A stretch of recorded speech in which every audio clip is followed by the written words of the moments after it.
Hi, my friends. Today I want to present you a new story. Enjoy watching it. The laughter reached me before the words did. Like, careless, cruel. I was standing by the sink, drying the last of the good china when Dennis's voice drifted through the half-closed door. "Let's just dump all 7 of our children on her," he said, chuckling. "Mom loves playing the martyr. She'll feed them, wrap the gifts, and probably pay for half the groceries too." My daughter Alyssa's reply came sharp and dismissive. "Exactly. She lives for it. The woman has nothing better to do." The plate slipped from my hands, clattering against the counter but not breaking. My heart, though, something inside it cracked, a quiet, splintering sound that no one heard but me. For a moment, I couldn't move. Their voices kept echoing, circling the kitchen like ghosts that wouldn't leave. "Do you think she suspects?" Alyssa laughed again. Dennis snorted. "She never does. She's too busy making everything perfect." I pressed my palm against the wall, steadying myself as tears blurred the Christmas lights on the window. I had spent 3 days preparing their favorite dishes, making lists, pre-ordering food, and choosing gifts for grandchildren who barely remembered to say thank you. And now I was a joke. I wanted to burst through the door and scream, "How dare you?" But instead I stepped back, silent, invisible in my own home. The clock on the wall ticked louder than my breath. When I finally did move, it was with the fragile calm that comes after a storm no one else noticed. I took off my apron, folded it neatly, and placed it on the counter. My fingers trembled. I walked past the living room where Dennis and Alyssa sat, faces glowing in the light of the television. Neither looked up. Outside, the December wind cut through my sweater.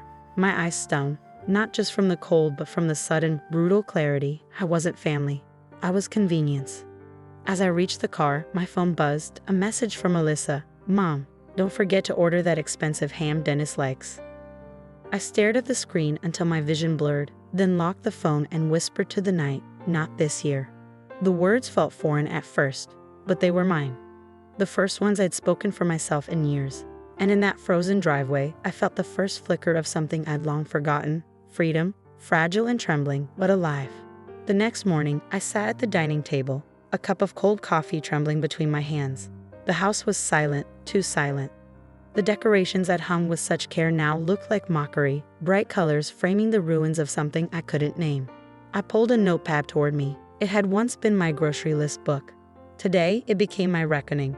I drew 2 columns and titled them, Given and Received. Under given, the pen moved fast. Birthdays, babysitting, tuition help, rent money, sleepless nights, Christmas dinners, forgiveness. The list poured out of me like a confession. But when I turned to the received column, the pen hovered, then stilled. Nothing came. Not a single word. My throat tightened. A tear fell onto the page, smudging the ink. I whispered into the silence, "What have I been doing all these years?" The clock ticked. Outside, the wind rattled the window panes like it wanted to come in and see the damage. The phone rang. "Dennis." I let it ring until it stopped. Then it rang again. "Alyssa this time." I picked it up, but I didn't speak. "Mom."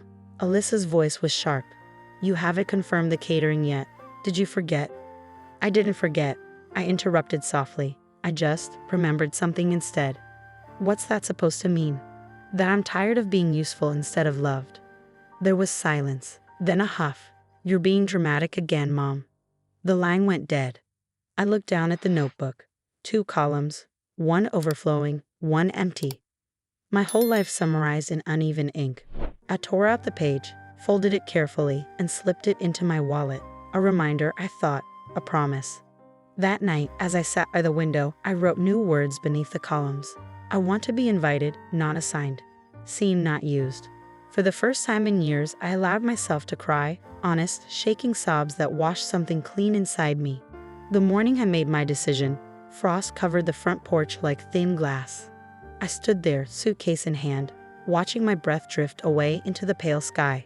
It felt strange, leaving without telling anyone, but the silence in my chest told me it was right. I'd canceled the catering that morning. "Refund?" the woman on the phone asked. "No," I said. "Donate the food to the shelter instead." My voice was steady, but when I hung up, my hands shook. Dennis called again, then Alyssa. I watched their names flash across the screen and fade. It was too late for explanations. They'd never listen. They only heard me when I said yes. I left a note on the kitchen table. I'm not hosting Christmas this year. I'm hosting peace for myself. As the miles rolled beneath my tires, the ache in my chest loosened. The highway stretched endlessly, gray and glimmering under winter light. Each mile felt like a breath after years of suffocation. Halfway through Indiana, Parker called. His warm, low voice wrapped around me like a blanket. "Catherine, I heard your voice message. Are you really come visit me in Illinois?" "Yes," I whispered, "if you'll have me." He laughed softly. "You never needed to ask." Tears welled as I remembered the countless times he'd invited me for Christmas. Gentle, unassuming, always met with my polite refusals. I'd chosen duty over kindness for too long. As the sun dipped below the fields, the sky flamed gold and rose, and I caught my reflection in the mirror, eyes red but alive. I pulled into a small diner, the kind that smelled of coffee and fresh biscuits. The waitress smiled, asking if I was heading somewhere special. "Yes," I said, my lips trembling into a smile.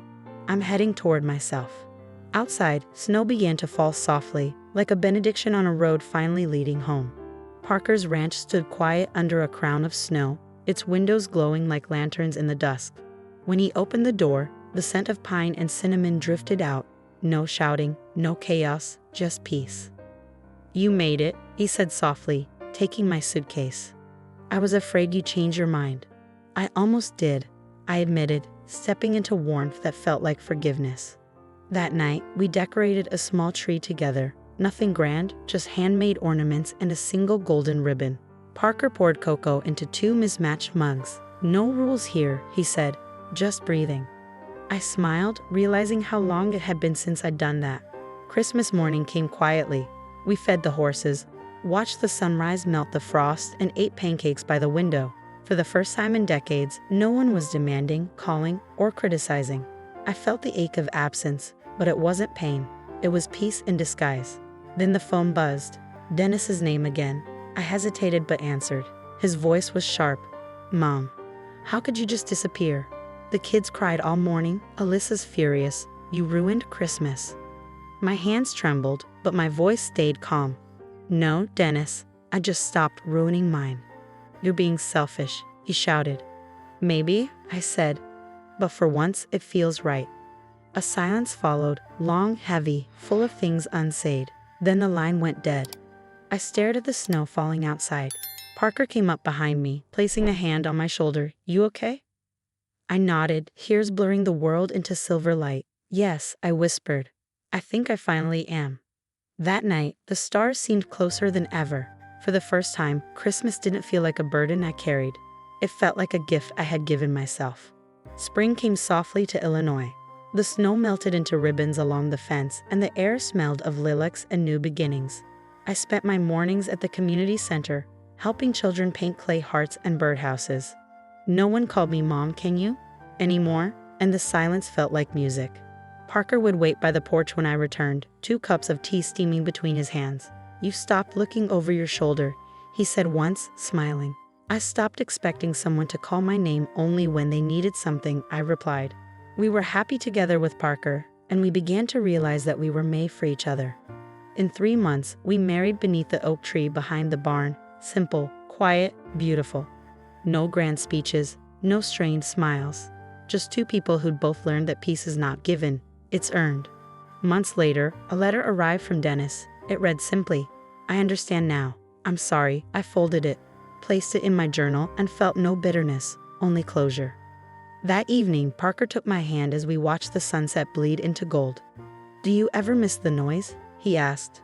I smiled, tears soft in my eyes. "No," I whispered. "I finally learned to live in the quiet I earned." Friends, what do you think of this story? Write your opinion in the comments. Would you like more stories? Don't forget to subscribe and hit the bell button so you don't miss any videos. See you tomorrow.